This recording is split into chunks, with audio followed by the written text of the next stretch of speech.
The sound of shattering glass pierced the evening air as Josephine Hayes slammed the serving tray down on the bar counter of the Gilded Lily Saloon. Her hands trembled with rage as she faced Silas Warner, the saloon's ruthless owner, who had just informed her that her contract had been extended yet again. She'd been trying to leave this place for over a year, but somehow her debt only seemed to grow. "You can't do this," Josephine said, her voice barely above a whisper. "I've worked every night for 14 months. I've more than repaid what my father owed you." Rawlins, Wyoming Territory, 1878, was a town that had grown rapidly with the arrival of the Transcontinental Railroad. What had once been a simple supply station had transformed into a bustling settlement filled with merchants, ranchers, and no shortage of establishments like the Gilded Lily, where men came to drink away their earnings and find companionship. For women with few options, places like this offered work, though often at a terrible price. Silas smoothed his oiled mustache and adjusted his silk waistcoat, a smug expression crossing his face. "Your father's debt was considerable, Miss Hayes. The interest alone." "Interest?" "There was never any talk of interest when you hired me to sing and serve drinks," Josephine retorted, her hazel eyes flashing. At 22, she had already endured more than most women twice her age. Since her father's death, she'd been fighting to care for her younger brother and ailing mother while working off a gambling debt that seemed to have no end. "Perhaps we should discuss this in my office," Silas suggested, his voice low as he glanced around at the patrons who had begun to take notice of their exchange. "Unless you'd prefer I discuss the matter with your mother directly. I hear her health has been particularly fragile lately." The threat hung in the air, clear as day. Josephine felt the blood drain from her face. Her mother's heart condition had worsened over the winter, and any shock could prove fatal. Her 14-year-old brother Tommy was too young to fend for himself if something happened to both the women in his life.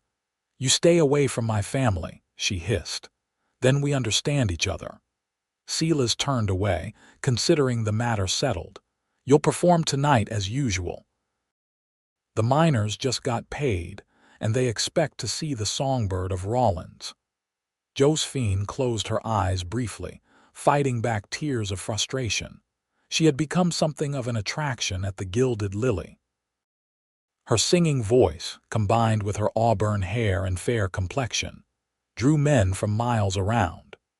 While she only served drinks and sang steadfastly, refusing Silas's attempts to persuade her into offering more intimate services, she knew her presence significantly increased his profits. "Miss Hayes," came a deep voice from behind her, "I believe you dropped this."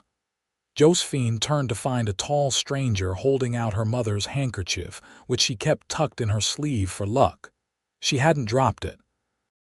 "Thank you, but I insist you take it," the man interrupted, his blue eyes conveying a message she couldn't quite decipher. He was unlike the usual patrons. His clothes were trail-worn but of good quality, and though he carried a holstered revolver like most men in these parts, he had an air of quiet dignity rather than menace. As she reached for the handkerchief, she felt something solid wrapped inside. The stranger tipped his hat and moved back toward a corner table where he'd apparently been observing the exchange with Silas. Josephine discreetly unwrapped the handkerchief to find a small brass key with a room number etched on it. Room 12 at the Rawlins Hotel. Beneath it was a scrawled note. "After your performance, important information about Warner." She glanced over at the mysterious stranger, who was now calmly drinking whiskey and showing no sign that anything unusual had transpired between them. Who was he? And what could he possibly know about Silas Warner that would be of use to her? As the evening progressed and the saloon filled with boisterous patrons, Josephine performed her usual repertoire of songs, her mind elsewhere. The stranger remained, nursing his drink and occasionally exchanging pleasantries with other customers, but his attention always seemed to return to her.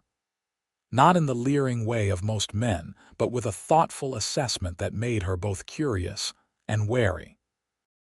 When her set concluded to enthusiastic applause, Josephine slipped into the back room, quickly changed from her performance dress into a more modest attire, and told Betsy, another serving girl, that she needed to check on her mother. "Silas will have your hide," Betsy warned, her eyes wide with concern. "I'll be back before he notices," Josephine assured her, though she had no intention of returning that night. She slipped out the back door into the cool night air, her heart pounding as she hurried through the darkened streets toward the Rollins Hotel. The respectable establishment stood in stark contrast to the Gilded Lily, catering to wealthy travelers and business investors rather than miners and cowboys. Josephine hesitated at the entrance, suddenly acutely aware of how improper it was for a young woman to be calling on a strange man in his hotel room at night. But desperation drove her forward. If there was even the slightest chance this man could help free her from Silas's grip, she had to take it. The hotel clerk barely glanced up from his ledger as she passed through the lobby. Room 12 was on the second floor, at the end of a quiet hallway. Josephine stood before the door, gathering her courage before giving a soft knock. The door opened almost immediately, revealing the stranger from the saloon. In the better light of the hotel, she could see that he was perhaps 30, with sun-weathered skin that spoke of years spent outdoors. His sandy hair was neatly trimmed, and those blue eyes that had caught her attention earlier now studied her with open curiosity. "Miss Hayes," he said, stepping aside to let her enter.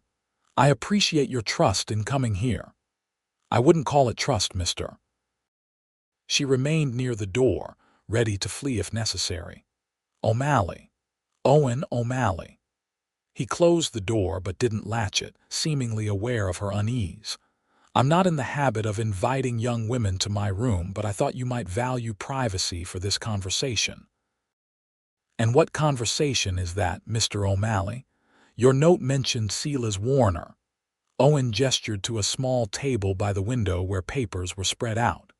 "I'm a U.S. Marshal, Miss Hayes.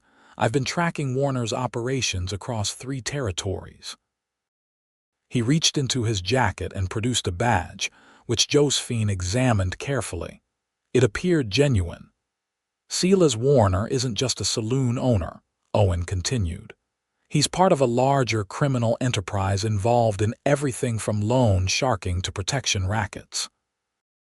I've been building a case against him for months." Josephine's mind raced.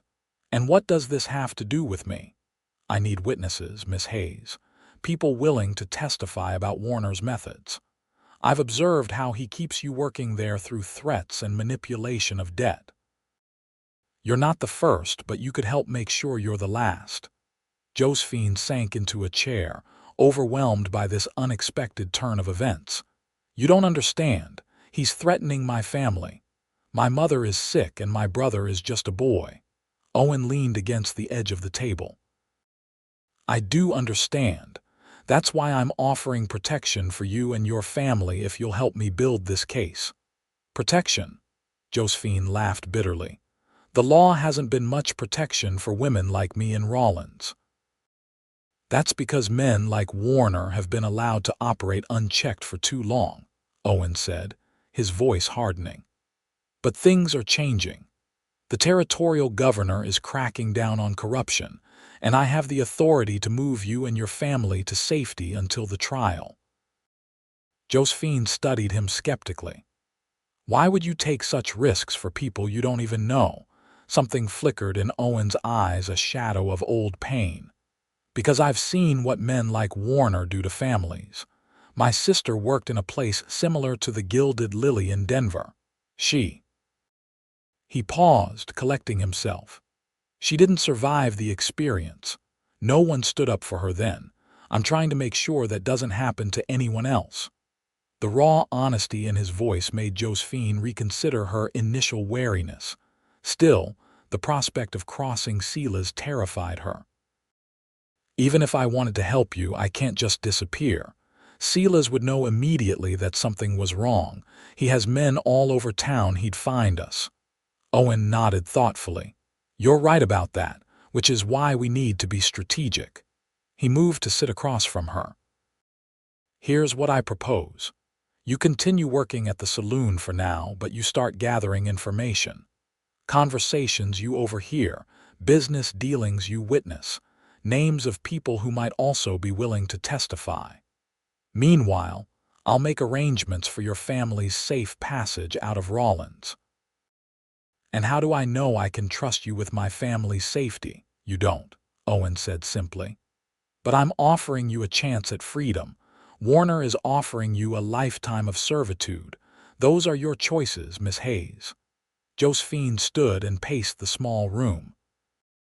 The idea of actively working against Sela's filled her with dread, but the alternative, continuing as his captive indefinitely, was unbearable. I need time to think, she finally said. Of course, but not too much time. Warner's operation is expanding, and I've reason to believe he's planning something big in the coming weeks. Owen wrote something on a slip of paper. This is where I'm staying through the end of the month. If you decide to help, or if you're in trouble, send word there. As Josephine reached for the paper, their fingers briefly touched, sending an unexpected warmth through her hand. She pulled back quickly, flustered by her reaction to this near stranger who was offering her both danger and hope in equal measure. I should go, she said. My mother will worry. Owen nodded. One more thing, Miss Hayes. Whatever you decide, be careful. Don't let Warner suspect you've spoken with me. As far as he knows, I'm just another drifter passing through town. Josephine slipped the paper into her pocket. Good night, Mr. O'Malley. As she made her way home through the quiet streets, her mind was a whirl of conflicting thoughts. Could she really trust this Marshal? Was the risk worth taking? And why had that brief touch affected her so strongly? Her family's small home sat on the edge of town, a humble structure that nonetheless represented everything Josephine was fighting to protect. She entered quietly, not wanting to wake her mother or brother, but a lamp was still burning in the main room. Joe, is that you? Her mother's voice, once strong and vibrant, now carried a frailty that broke Josephine's heart. Yes, Mama, I'm home. She moved to where her mother sat in her rocking chair, a quilt wrapped around her thin shoulders despite the mild spring evening. Margaret Hayes had once been a great beauty, and traces of it remained in her fine features, now drawn with illness. She had never approved of Josephine working at the saloon, but understood the desperate circumstances that had led them there. You're late tonight, Margaret observed, her keen eyes missing nothing. And you seem troubled. Josephine hesitated. She wanted to share her encounter with Owen, to ask her mother's advice, but she feared adding to her burdens. Just tired, Mama. The saloon was busy tonight. Margaret reached out to take her daughter's hand. Josephine Elizabeth Hayes, I may be sick, but I'm not blind. Something's happened. Under her mother's gentle but insistent gaze, Josephine found herself recounting the evening's events, Sela's threats, Owen's appearance, and his proposition. Margaret listened without interruption, her expression growing increasingly grave. A U.S. Marshal, she murmured when Josephine had finished. That's a powerful ally, if he's telling the truth. That's what I can't be sure of, Josephine admitted. What if it's a trap? What if Sela's sent him to test my loyalty? Your father always said to trust your instincts, Margaret said. What do they tell you about this man? Josephine thought about Owen's forthright manner, the pain in his eyes when he spoke of his sister, and the careful way he had respected her caution. I think he's genuine, she said slowly. But that doesn't make his offer any less dangerous. Life has been nothing but dangerous since your father left us with his debts, Margaret said with a sigh. But perhaps this is the opportunity we've been waiting for. Or it could make everything worse, Josephine countered. If Sela's even suspects I'm working with the law. Then we'll need to be clever, Margaret said, a spark of her old determination flaring in her eyes. Your father wasn't the only gambler in this family, Joe. Sometimes you have to risk everything on one good hand. Josephine smiled despite her fears.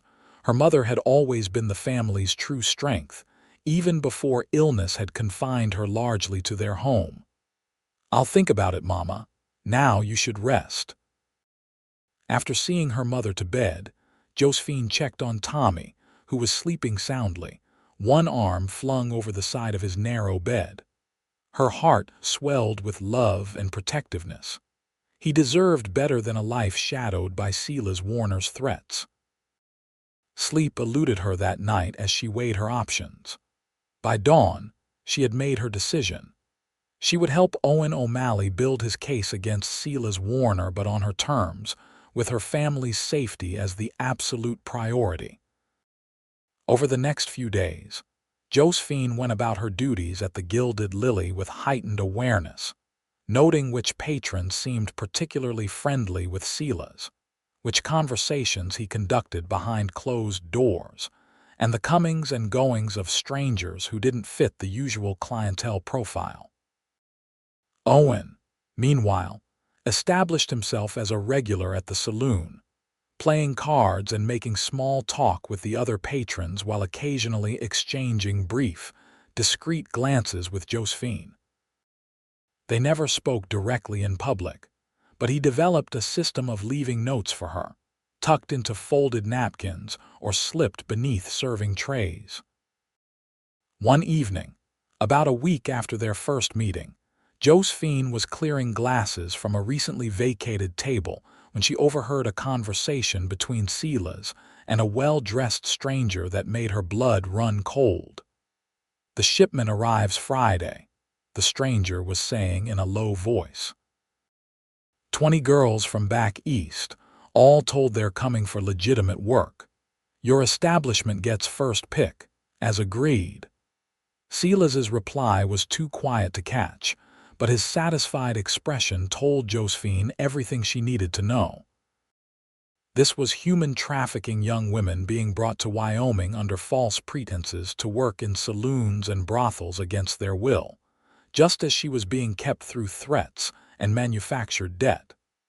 That night, instead of going straight home, she detoured to the location Owen had provided. It was a small cabin on the outskirts of town that he had rented under a false name. The risk of being seen entering the marshal's temporary lodgings made her heart race, but the information she carried couldn't wait. Owen answered her urgent knock immediately, concern etched on his face.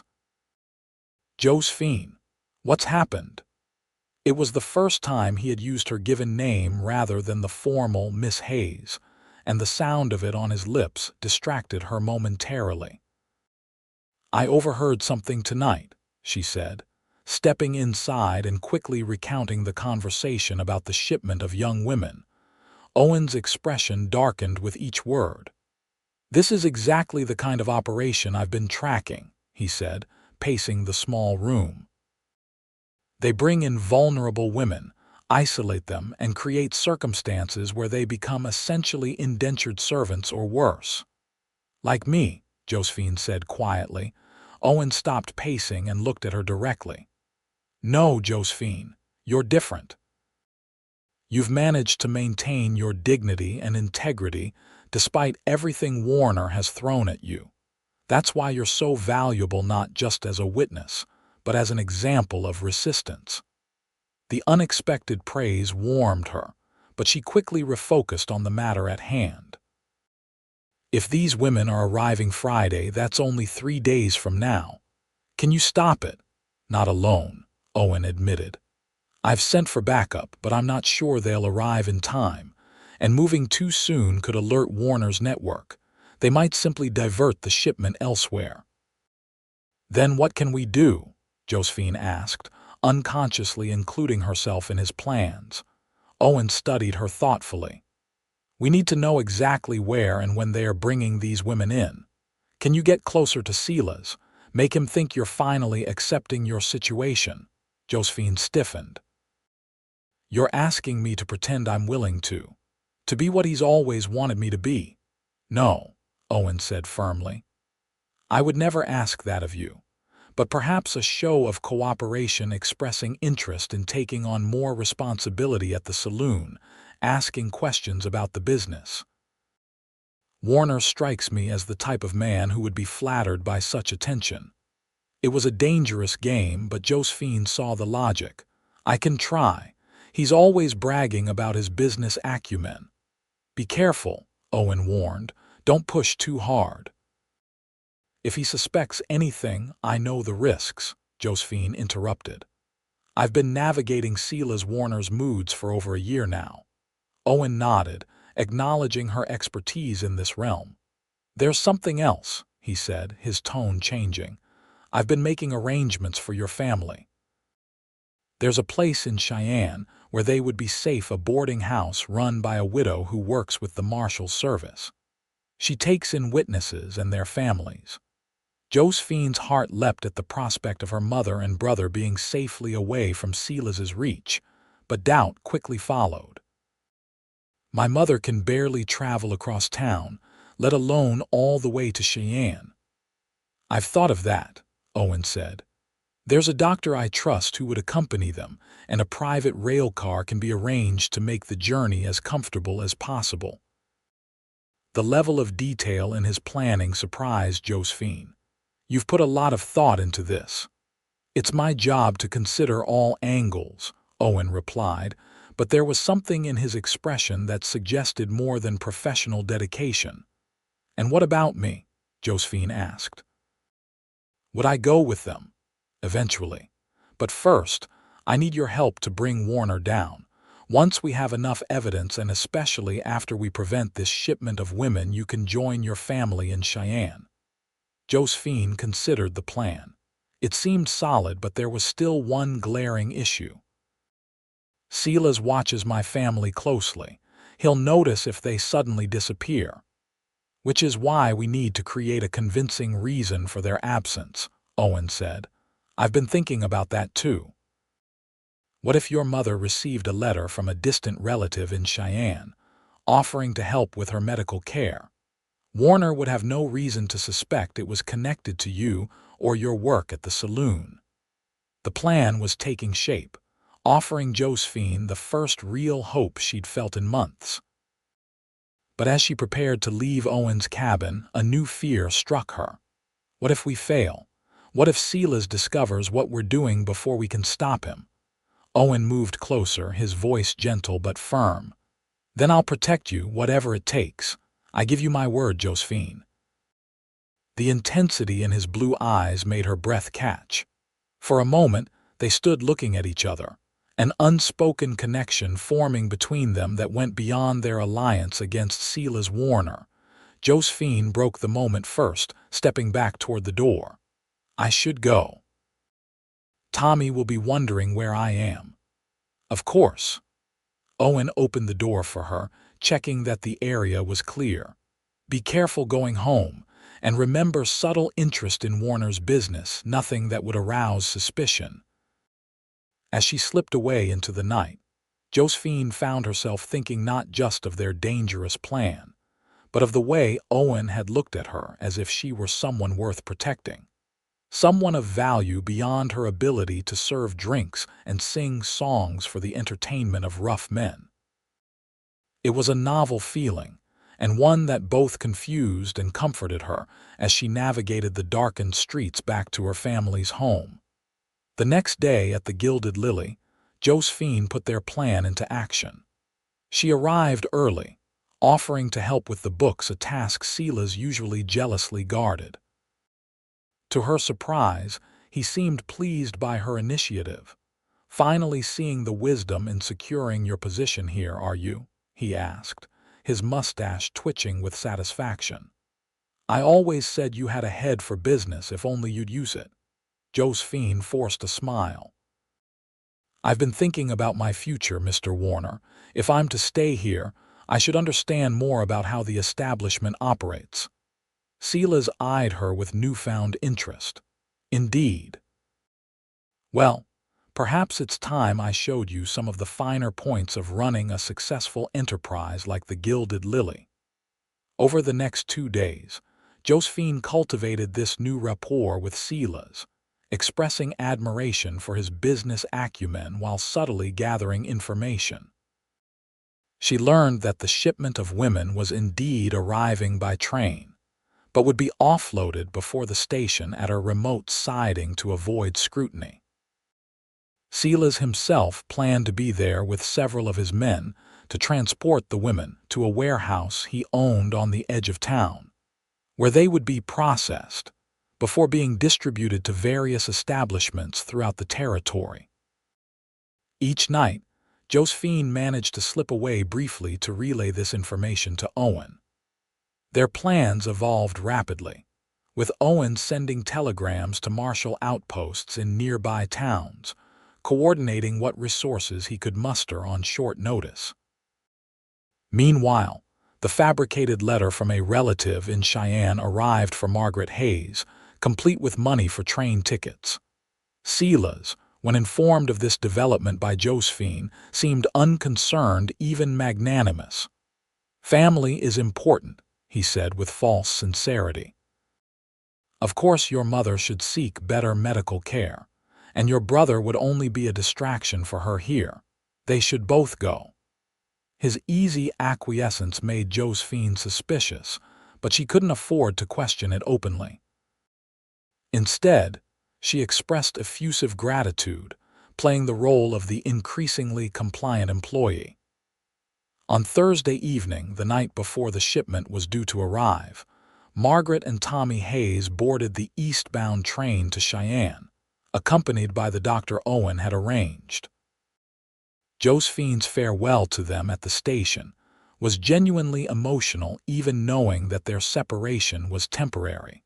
The sight of her mother's frail form and her brother's worried young face disappearing into the railcar tore at her heart. "They'll be safe now," came Owen's voice from behind her as the train pulled away. He had kept his distance during the farewell, but now stood beside her on the platform.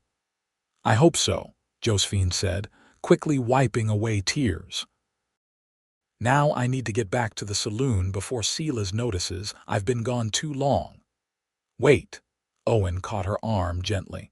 "There's been a change of plans.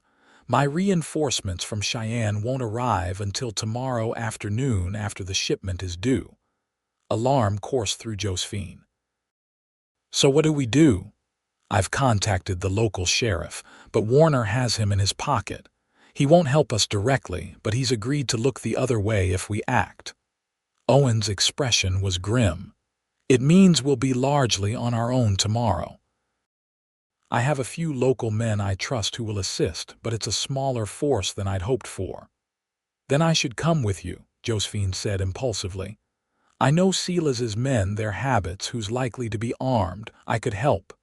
"Absolutely not," Owen said firmly. "It's too dangerous. Your job is to stay at the saloon, maintain your cover, and alert us if Warner changes plans." Josephine bristled at his dismissal. "I'm not some delicate flower, Mr. O'Malley. I've been handling dangerous men for over a year now." Owen's expression softened. "I know that. And I respect your courage, Josephine, but this is different. There could be gunfire, and these men won't hesitate to kill if cornered. And yet you're asking me to remain in the viper's nest, alone with Silas, while you take all the risks," she countered. "Not all the risks," Owen said quietly. "What you're doing requires just as much courage. More, perhaps." His acknowledgement calmed her somewhat, though she remained frustrated by her limited role. "Fine, but promise me you'll be careful tomorrow. Silas doesn't fight fair, and neither do his men." "I've dealt with men like Warner before," Owen assured her. "I'll be careful." As they parted ways, Josephine couldn't shake the feeling that something about the situation wasn't right.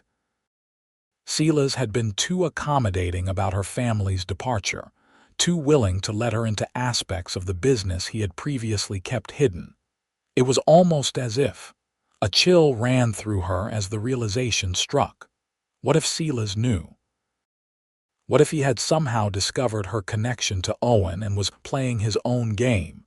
By the time she returned to the saloon, Josephine had convinced herself that she was being paranoid. Silas greeted her with his usual calculated smile, showing no sign of suspicion as he instructed her on the evening's duties. The hours passed in a blur of serving drinks and fending off the occasional overly familiar patron. When it came time for her to sing, Josephine found herself scanning the crowd for Owen's familiar face, but he wasn't there, likely busy with final preparations for the next day's operation. As her set ended and the late-night crowd began to thin, Silas approached her with an unusual request. "I need you to accompany me on an errand tomorrow morning," he said casually. "There's a business matter that requires a woman's presence." Josephine's heart began to race, but she maintained a neutral expression. "What kind of business matter?" "Nothing that need concern you beyond your presence," Silas said dismissively. "Be ready at 7. Wear something respectable." Alarm bells rang in Josephine's mind. 7 in the morning would put them at the remote siding precisely when the shipment of women was due to arrive. Silas wanted her there, but why? As soon as she was able to slip away, Josephine hurried to Owen's cabin, fear driving her footsteps through the night. When he opened the door, the sight of him cleaning his revolver only heightened her anxiety. "Silas wants me to accompany him tomorrow morning," she blurted out, "to the siding, for the shipment." Owen set down his weapon, his expression darkening. Did he say why? Only that it was business that required a woman's presence. Josephine paced the small room. "Owen, I think he knows. I think this is a trap." "Calm down," Owen said, though she could see the concern in his eyes. "If Warner suspected you, he wouldn't be taking you along. He'd have dealt with you already." "Then why does he want me there?" Josephine demanded. Owen considered the question. It could be legitimate. "Perhaps he wants you to help reassure the women when they arrive, make them feel safe until they realize what's really happening. Or he could be using me as a shield, knowing you wouldn't risk a confrontation with me present," Josephine suggested. "That's also possible," Owen admitted. "Either way, this changes things. If you're going to be there, I need to adjust our approach." He moved to a crude map of the area spread on the table. "The siding is here, with dense woods to the north that provide cover. My men and I will position ourselves here before dawn." As they revised their plans, a new dynamic emerged between them. Owen no longer treated Josephine as someone to be protected, but as a partner in the operation, explaining his strategy, seeking her input on Silas's likely reactions, and developing signals they could use to communicate discreetly. "If Warner has positioned men in these trees," Owen pointed to a spot on the map, "tap your right ear as if adjusting a hat pin. If the train arrives with armed guards, find a reason to drop your handkerchief." They worked late into the night, anticipating various scenarios and developing contingency plans. As exhaustion began to set in, Josephine found herself seated close to Owen, their shoulders nearly touching as they leaned over the map. "What happens afterward?" she asked suddenly. "Assuming we succeed tomorrow, what then?" Owen looked up, momentarily confused by the shift in conversation. "Then Warner faces justice. The territorial court has been waiting for a case like this to make an example of. With your testimony and the evidence we'll gather tomorrow, he'll likely spend the rest of his life in prison." "I meant for me," Josephine clarified. "What happens to me?" Owen set down his pencil and turned to face her fully. "You'll be free, Josephine. Free to join your family in Cheyenne, or to build a new life wherever you choose. And what about you? Will you simply move on to the next case, the next town? Something shifted in Owen's expression, a softening, a moment of vulnerability in the otherwise confident lawman. That depends, he said quietly. On what? On whether there might be a reason for me to stay, or to return once my work here is done. The implication hung between them, neither quite ready to acknowledge the growing connection that had formed amid their dangerous alliance. Josephine found herself studying Owen's face, the strong line of his jaw, the thoughtful eyes that had first caught her attention in the saloon, the slight scar near his temple that hinted at past confrontations. "It's late," she finally said, rising from her chair. "I should get some sleep before tomorrow." Owen stood as well, suddenly awkward. "Of course, let me walk you home." "That would only raise suspicions if someone saw us together," Josephine pointed out. "I know these streets well enough." "At least take this," Owen said, removing a small derringer from his desk drawer. "It's not much, but it's easy to conceal." Josephine hesitated before accepting the weapon. "I've never fired a gun before." "Let's hope you won't need to," Owen said, "but just in case." He quickly explained the simple mechanism. Point and squeeze the trigger. At close range, it's effective enough. As she tucked the small pistol into her pocket, their hands brushed, and this time neither pulled away immediately. For a brief moment, Josephine allowed herself to imagine a future beyond the next day's dangerous confrontation, a future where such touches might be freely given and received. "Be careful tomorrow," Owen said, his voice husky. "Whatever happens, remember that Warner is dangerous and unpredictable. Don't take any unnecessary risks." "I could say the same to you, Marshal O'Malley," Josephine replied with a faint smile. "I'll see you at the siding." With that, she slipped into the night, her mind filled with plans and contingencies. Yet underneath it all ran a current of something new and unexpected hope, not just for freedom from Silas Warner, but for something more. Dawn broke clear and cold over the Wyoming landscape as Josephine met Silas outside the Gilded Lily. He had a wagon waiting, driven by one of his most trusted men, a former prizefighter named Hank, whose scarred face usually kept patrons from causing trouble at the saloon. "You're punctual." "I appreciate that," Silas said, helping her into the wagon with a courtesy that felt out of place given their history. He was dressed more formally than usual, with a tailored coat and polished boots. Whatever this meeting entailed, he clearly considered it important. "May I ask where exactly we're going, Mr. Warner?" Josephine inquired, adjusting her skirts as she settled onto the hard wooden seat. "A small business matter outside of town," Silas replied vaguely. "Nothing for you to worry about. Your presence is merely decorative, shall we say." The dismissive comment stung, but Josephine reminded herself that it was better if Silas underestimated her. She had dressed carefully in her most respectable attire, a blue dress with modest trimming that had once belonged to her mother. The small derringer was hidden in a specially sewn pocket, accessible but invisible. They traveled in silence for nearly half an hour, taking a rough road that branched away from the main railway line. Eventually, the wagon crested a small rise, revealing a stretch of tracks below with a crude wooden platform, the remote siding where the shipment of women was expected. Josephine's heart sank as she saw that they were not the first to arrive. 3 more of Silas's men were already present, armed and watchful. There was no sign of Owen or his allies, though she knew they must be concealed in the surrounding woodland. "Right on time," Silas said, consulting his pocket watch as the wagon came to a halt. "The train should be here within the hour." "And what exactly is on this train that requires such a reception?" Josephine asked, feigning ignorance. Silas helped her down from the wagon, his smile not reaching his eyes. New employees, my dear. The Gilded Lily is expanding and quality help is so hard to find locally.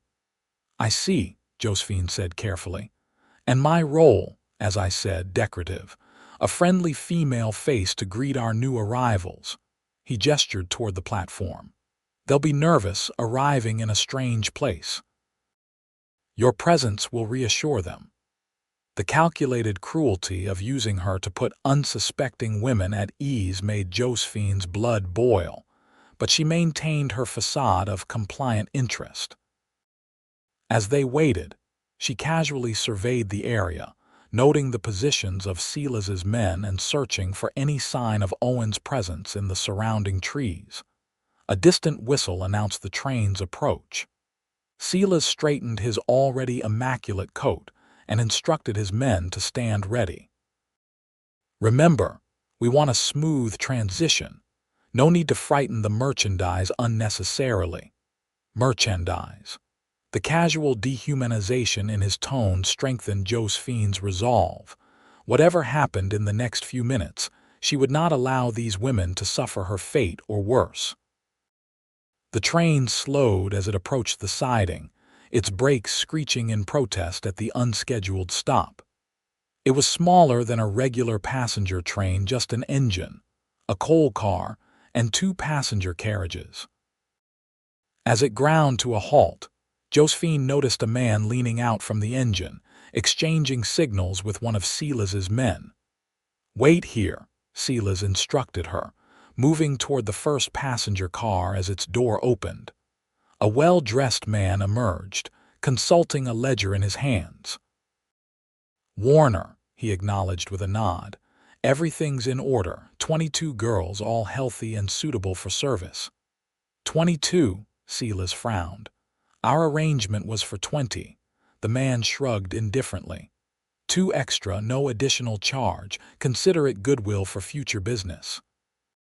Their callous negotiation over human lives sickened Josephine, but she maintained her position, scanning the tree line for any movement. Where was Owen? The train had arrived. The transaction was beginning. This was the moment to act. As if in response to her thoughts, a shot rang out, causing everyone to freeze momentarily. Then chaos erupted. Owen and 4 men emerged from the trees, weapons drawn, while simultaneously the door of the second passenger car burst open to reveal 3 more armed men wearing marshal badges. U.S. Marshals, everyone drop your weapons. Owen's voice carried across the clearing. For a split second, Silas looked genuinely shocked. Then his expression hardened into cold fury as his gaze locked on Josephine. You, he snarled, reaching for his pistol. Josephine reacted instinctively, drawing the derringer from her hidden pocket. But before she could aim, Silas lunged forward, knocking the small weapon from her hand and grabbing her arm in a vise-like grip. Warner, Owen shouted. Let her go and surrender, it's over. All around them, gunfire erupted as Silas's men engaged with the marshals. Passengers screamed inside the train carriages, and the conductor made a futile attempt to restart the engine. Silas dragged Josephine backward toward the wagon, using her as a shield. Stay back, O'Malley, he called out. Or your informant gets a bullet first. Josephine struggled against his grip, but years of working behind a bar had given Silas surprising strength. The cold metal of his pistol pressed against her temple, forcing her to move with him. Owen advanced cautiously, his revolver trained on Silas but unable to take a clear shot with Josephine in the way. There's no escape, Warner. The station's surrounded and your operation is finished. Don't make this worse for yourself. Silas's laugh held a note of desperation. Worse? How could it be worse? You've cost me everything, O'Malley. Years of work, connections across 3 territories. His grip on Josephine tightened painfully. And you, he hissed in her ear. My own songbird singing to the marshals all along. Not all along, Josephine gasped. Only since I realized what kind of monster you truly are. Her defiance earned her a vicious yank backward as Silas continued retreating toward the wagon. Nearby, his men were falling one by one to the marshal's superior position and numbers. The driver, Hank, lay motionless by the wagon's wheel, blood staining his shirt. "Let her go, Warner," Owen repeated, still advancing. "It's just you now. All your men are down or surrendered. There's nowhere to run."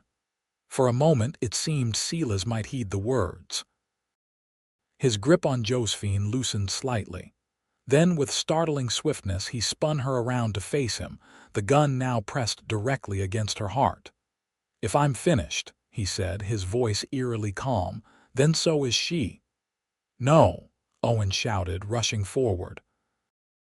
What happened next unfolded in heartbeats. Josephine, facing Silas, saw something she had never seen before in his eyes: defeat. But with it came a deadly resolve. As his finger tightened on the trigger, she drove her knee upward with all her strength, simultaneously twisting sideways. The gun discharged with a deafening crack. Pain blazed across Josephine's side as the bullet grazed her, but the critical aim had been disrupted. Before Silas could recover, Owen was upon him, tackling him to the ground with such force that the gun went flying from his hand. The two men grappled in the dirt, Silas fighting with the desperation of a cornered animal. Despite Owen's greater strength, Silas managed to land several blows, including one that sent blood spraying from Owen's nose. Josephine, clutching her wounded side, frantically searched for a weapon. Her derringer lay several yards away, knocked from her hand during the initial struggle. As she stumbled toward it, one of the other marshals arrived, training his weapon on the fighting men but unable to get a clear shot with their bodies so intertwined. "Break it up," the marshal shouted uselessly. Suddenly, Silas produced a hidden knife, its blade flashing in the morning sun as he slashed at Owen. The marshal jerked backward, but not quickly enough to avoid a deep cut across his forearm. Blood immediately soaked his sleeve, weakening his grip.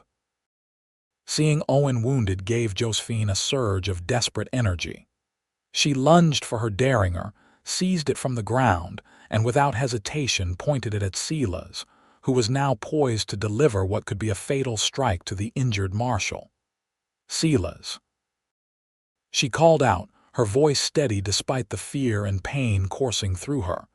He turned, knife raised, his face contorted with rage and the certainty of his downfall. When he saw the derringer in her hand, a mocking smile twisted his features.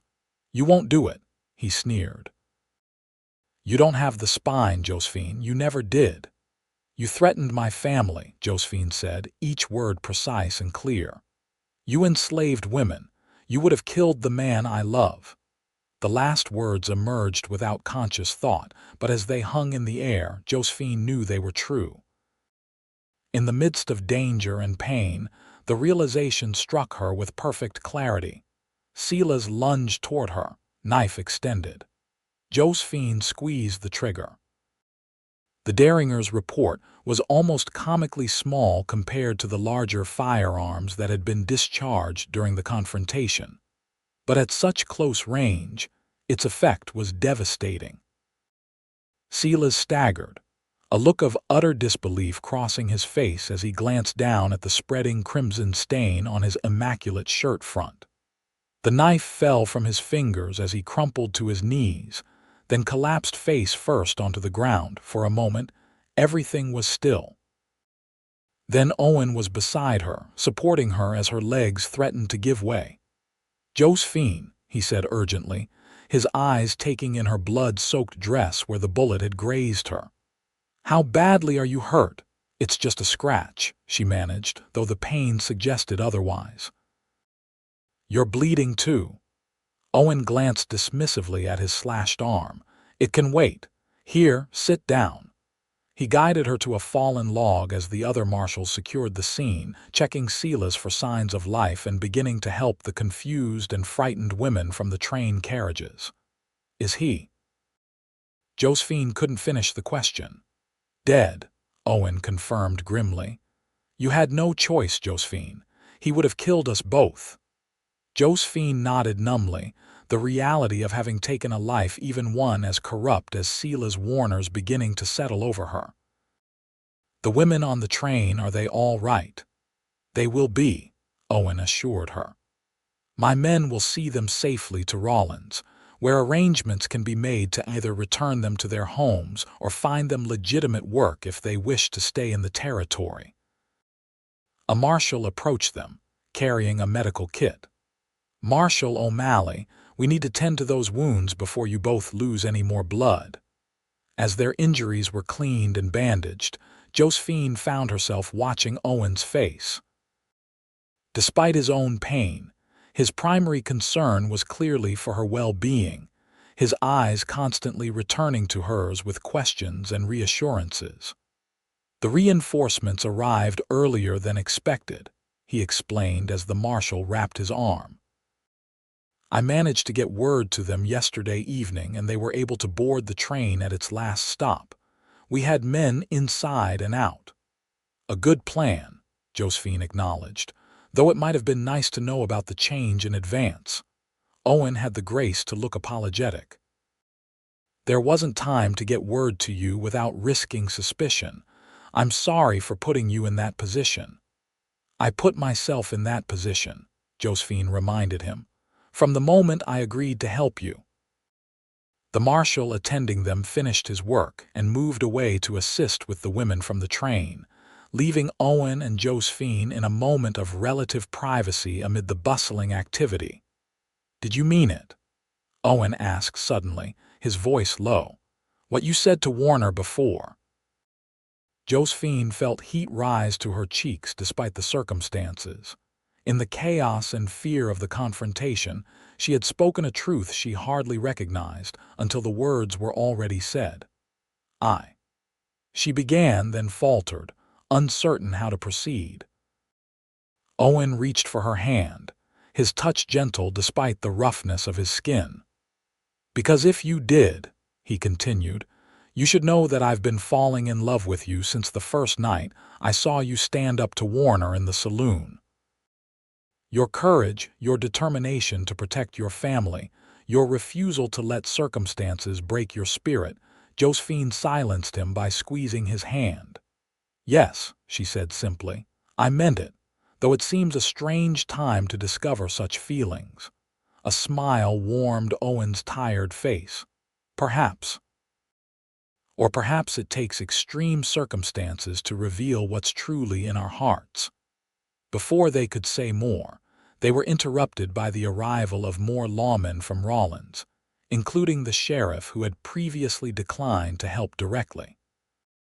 Seeing the operation's success, he was now eager to claim a role in bringing down the notorious Silas Warner. The next hours passed in a blur of official statements, medical attention for the more seriously wounded, and arrangements for transport back to town. By late afternoon, Josephine found herself in the doctor's office in Rawlins, her side properly cleaned and bandaged, being told she was fortunate the bullet had only grazed her ribs, leaving a painful but relatively minor wound. Owen appeared at the doctor's door just as she was preparing to leave, his arm in a proper sling now and his face cleaned of the blood and dirt from the confrontation. How are you feeling? He asked, concern evident in his voice. Better, Josephine replied truthfully. Though the doctor says I'll have an impressive scar to show for today's work. A badge of honor, Owen said with a small smile. Josephine, there's something I need to tell you. I've received a telegram from Cheyenne. Your mother and brother arrived safely and are settled at the boarding house. Relief washed over her. In the chaos of the day, she had pushed aside her worry for her family, focusing on the immediate danger. Thank goodness. When can I join them? That's what I wanted to discuss. Owen moved further into the room, closing the distance between them. The territorial prosecutor wants you to remain in Rawlins until formal charges can be filed against Warner's associates.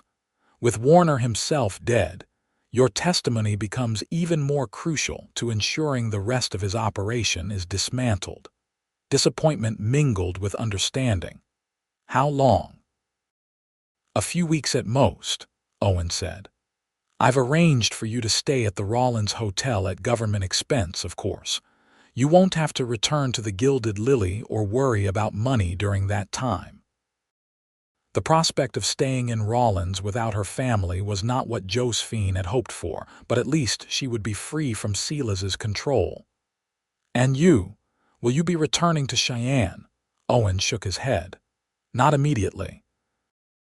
I've been assigned to oversee the dismantling of Warner's network here.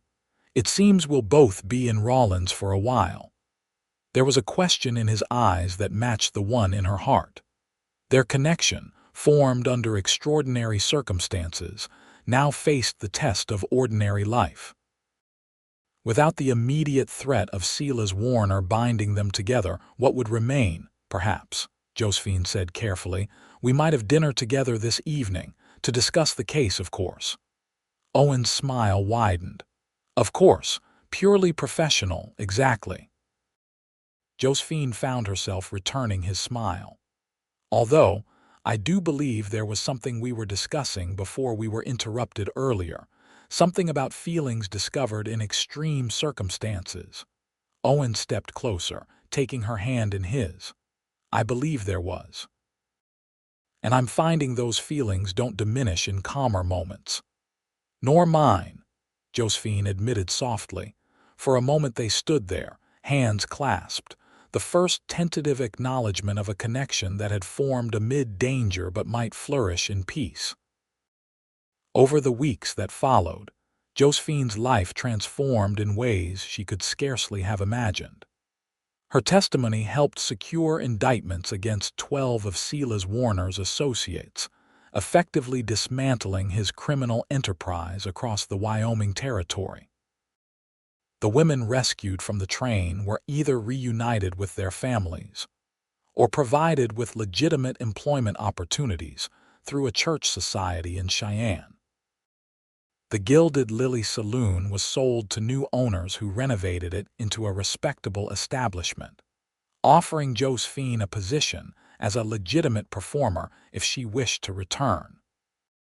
She declined, having discovered that her singing voice, once merely a means of survival, could open doors she had never considered. The wife of a visiting railroad executive had heard her perform at a small gathering in Rawlins and suggested she might find success on proper stages in Denver or even Chicago. But such decisions could wait. For now, Josephine was focused on reuniting with her family in Cheyenne and determining what their future might hold. Her mother's health had improved somewhat under proper medical care, and Tommy had thrived in his new environment, even securing a position as an apprentice to a local printer. And then there was Owen. Their professional collaboration had evolved into something deeper with each passing day. Dinners to discuss the case became walks along the quiet streets of Rawlins, which led to shared confidences and, eventually, to the gentle exploration of feelings neither had expected to discover in such circumstances. On her last evening in Rawlins, before departing for Cheyenne, Owen took her to dinner at the finest restaurant the small town could boast. They had received word that day that the last of Silas's major associates had been apprehended, effectively closing the case that had brought them together. To justice served, Owen said, raising his glass in a toast. And to freedom found, Josephine added, touching her glass to his. They dined leisurely, discussing everything and nothing Owen's childhood in Ohio, Josephine's dreams of perhaps one day opening a small music school, the changing landscape of the Wyoming territory as it moved toward potential statehood. After dinner, they walked in the cool evening air, eventually finding themselves at the small park near the center of town. Moonlight silvered the newly planted trees as they sat on a bench, comfortable in each other's company in a way that still sometimes surprised them both. "I've been thinking," Owen said after a companionable silence, "about what happens next." Josephine felt a flutter of anticipation mingled with uncertainty. "For the case, I thought it was essentially closed." "Not for the case," Owen clarified. "For us." "Oh." Josephine smoothed her skirt, suddenly nervous. "And what have you been thinking?" Owen took her hand, his touch now familiar and cherished. "I've been thinking that I don't want there to be a next without you in it." Josephine's heart quickened. "What are you saying, Owen?" "I'm saying that I love you, Josephine Hayes. These weeks with you have shown me a future I never imagined for myself, one filled with music and laughter and purpose, beyond the next case or the next arrest." "I love you too," Josephine replied, the words coming easily now, no longer a revelation but a comfortable truth. "But we've both been through so much. Are we rushing into something because of the circumstances that brought us together?" Owen considered her question with the thoughtfulness she had come to value in him. "I don't think so. What we experienced together, the danger, yes, but also the trust and understanding that grew from it, that revealed our true characters to each other more quickly and clearly than years of ordinary courtship might have done." "That's true," Josephine acknowledged. "I feel as though I've known you far longer than these few weeks." "Then marry me," Owen said simply. "Not immediately. I know you need time with your family and there are practical matters to arrange. But say you'll be my wife and we'll build that future together." Josephine looked into his eyes, seeing the sincerity and hope there. This man who had risked his life to bring her freedom, who had seen her courage and strength when others saw only a saloon girl, who understood her dreams because he shared them, how could she imagine a future without him now? "Yes," she said, her voice clear and certain. "Yes, I'll marry you, Owen O'Malley."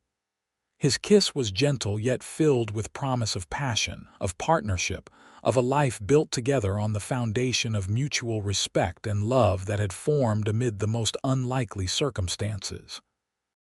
The following morning, Owen accompanied Josephine to the train station, where she would begin her journey to Cheyenne. Unlike her mother and brother's hasty departure weeks earlier, this was a planned and hopeful occasion, with Owen scheduled to follow in a matter of days once his final reports were completed.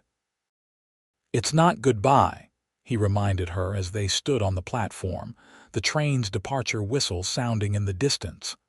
"Just a brief separation before the beginning of everything else." "Everything else," Josephine repeated, liking the sound of those words. "I'll tell Mother and Tommy about our engagement. Tommy will be thrilled. He's already decided you're the most impressive lawman in the territory." Owen laughed. "High praise from a 14-year-old boy. And your mother? You think she'll approve?" "She already does," Josephine assured him. "In her last letter, she hinted rather strongly that I shouldn't let a certain Marshal slip away. A wise woman, your mother." Owen squeezed her hand as the train pulled into the station. "3 days. I'll be in Cheyenne in 3 days. I'll be waiting." Josephine reached up to straighten his collar, a gesture of intimacy that felt both new and familiar. "Perhaps by then I'll have found us a church." Owen's eyes widened. "You're ready to set a date so soon? We've waited long enough," Josephine said with a smile. "Unless you'd prefer a lengthy engagement." "Not at all," Owen assured her quickly. "I'd marry you today if we could." As passengers began boarding, Owen helped Josephine onto the train, then stood on the platform as she found her seat by the window. They maintained eye contact until the final whistle blew and the train began to move, slowly at first and then with gathering speed. Josephine watched Rawlins recede, a town that had been both her prison and the site of her liberation. So much had changed in such a short time, her family safe, Silas Warner's grip on the town broken, and her heart given freely to a man whose courage and integrity had revealed to her own strength she hadn't known she possessed.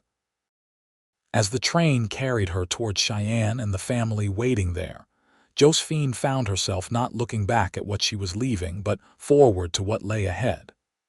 For the first time in years, the future stretched before her not as a burden to be endured, but as a promise to be embraced. 3 weeks later, Josephine Hayes became Josephine O'Malley in a simple ceremony at Cheyenne's Episcopal Church. Her mother, stronger than she had been in months, beamed with pride, while Tommy stood tall beside Owen as his self-appointed best man. The small gathering included several of Owen's fellow marshals, the kind widow who had taken in Margaret and Tommy, and even 2 of the women rescued from Silas Warner's train, now employed respectably in Cheyenne and eager to celebrate the couple whose courage had given them a second chance. "I understand you're quite the heroine, Mrs. O'Malley," one of the territorial officials commented to Josephine during the modest reception that followed the ceremony. "Not a heroine," Josephine corrected with a smile. "Just someone who found the strength to fight for what was right, with the help of a good man."